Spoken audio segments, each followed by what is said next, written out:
episode of Social Learning World. In this video, we'll cover NCERT 7th Standard second lesson, New Kings and Kingdom, the second part. What have we learned about the new kingdoms in 7th to 12th century India? We have learned about the three dynasties which came to power after the decline of Harshavardhana's empire. The Rashtrakutas, Palas, and Gurjara Pratiharas were constantly fighting among themselves to occupy Kannauj, which had emerged as a center of power. After the decline of these dynasties, there were a series of invasions by Mahmud of Ghazni, and Muhammad of Ghor came to establish his control over Indian territory. While the northern regions were going through a series of changes, the southern region was ruled by three main rulers. They were the Pandyas, Cheras and Cholas. In this part, we are going to see the Cholas. So from all these three kingdoms, Pandyas, Cheras and Cholas, the Chola kingdom in South India emerged as the most powerful. The Chola dynasty was a Tamil dynasty of southern India, one of the longest ruling dynasties in the world's history. They successfully united South India under their rule and through their naval strength extended their influence in Southeast Asia and Sri Lanka. They had trade contacts with the Arabs in the west and with the Chinese in the east. Now, let's see how did the Cholas rise to power.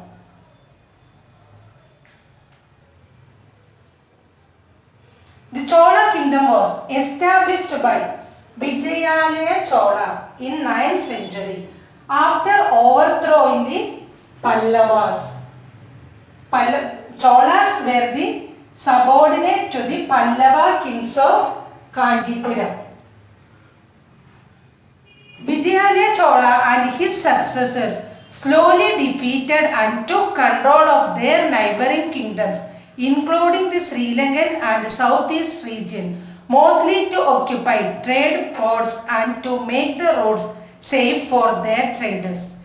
The Pandyan and Pallava territories to the south and north were made part of this kingdom.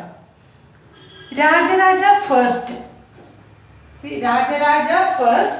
considered as the most powerful ruler of this dynasty. Vijayalaya Chola established Chola Empire. Then Rajaraja I was considered as the most powerful ruler of this dynasty. He became king in 985 AD. Now let's see the splendid temples and bronze sculpture of Chola Empire. The Chola kingdom was famous for its grand temples. The rulers of the Chola dynasty like Rajaraja I and his son Rajendra I ordered the construction of big temples to mark their victories over neighboring kingdoms. The Brihadishwara temple of Tanjavur and Gangaikonda Cholapuram. You can see there in the map Gangaikonda Cholapuram. Gangaikonda Cholapuram in Ariyalur district of Tamil Nadu are example of the excellent architecture and sculpture of the Chola dynasty. Large amounts of money were spent on constructing these temples, which had details of the rulers' victories inscribed on their walls. Settlements grew around these temples and they became important centers of social and economic activities.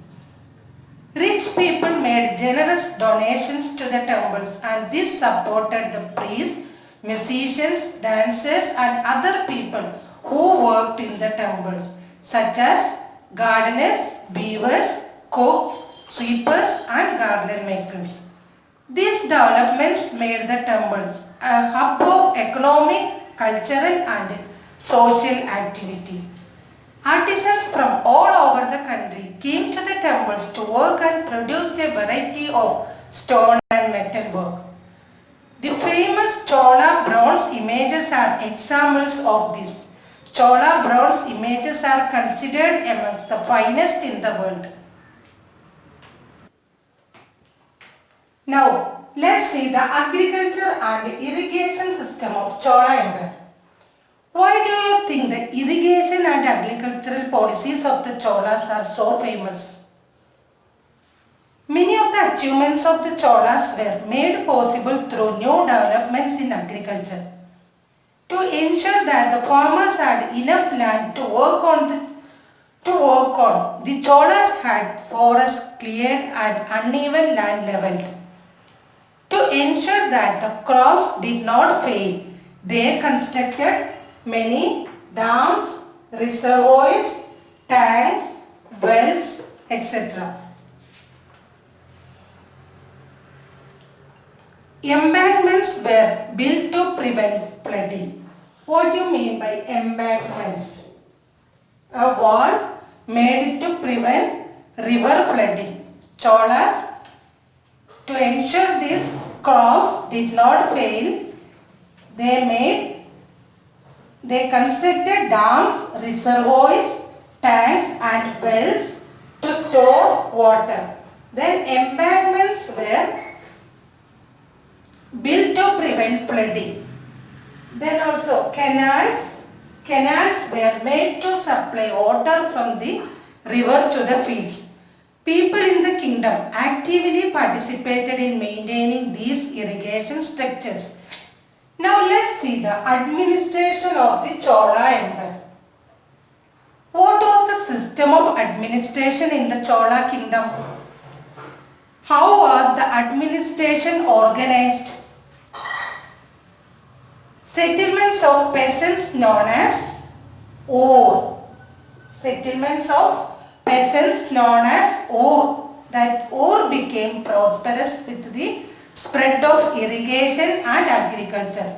Groups of such villages formed larger units called Nad. The village council and the Nad performed several administrative functions including dispensing justice and collecting taxes. Rich peasants of the Vellala caste exercised considerable control over the affairs of the Nadu under the supervision of the central Chola government. Some rich landowners were given the title like Movenda Velen. Movenda Velen. What is the meaning of Movenda Velen? A Velen or peasant serving three kings. Then another name Araya.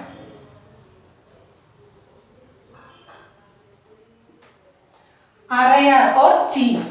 Movenda Velen means some rich landowners were given the titles like Movenda Velen. Movenda Velen means a Velen or peasant serving three kings. Then Araya. Araya means chief, etc. by Chola kings. So they were given some titles. Big landowners were given some titles like Movenda Velen or Araya by Chola kings and entrusted them with important offices of the state at the center. The Brahmins had an important place in Chola society and often received land grants called Brahmadeya. The Brahmins had an important place in Chola dynasty and often received land grants called Brahmadeya. Brahmins received land grants called Brahmadeya from the ruler to maintain the temples in the region. Each Brahmadeya was looked after by an assembly or sabha of prominent Brahmana land holders. So each of these Brahmadeya was looked after by the Brahmins had an important place in Chola dynasty and often they received land grants. That land grants are called Brahmadeya. Each Brahmadeya was looked after by an assembly or sabha of prominent Brahmana land holders. Nagarams. Nagarams were the assemblies in the towns and cities run by association of traders.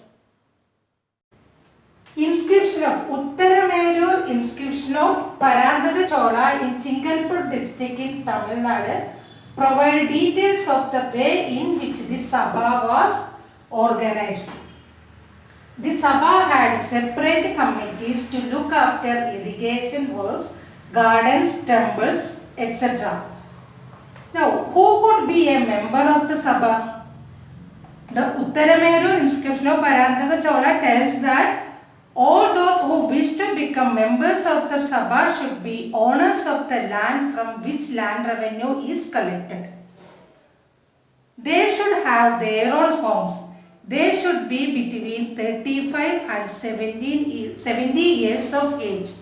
They should have knowledge of the Vedas. And also they should be well versed in administrative matters and honest.